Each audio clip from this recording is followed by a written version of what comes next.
বসো, আমি এক্ষুনি আসছি।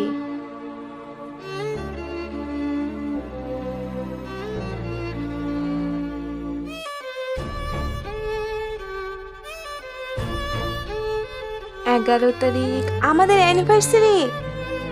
আচ্ছা শোনো, আমি এক্ষুনি আসতেছি, ঠিক আছে?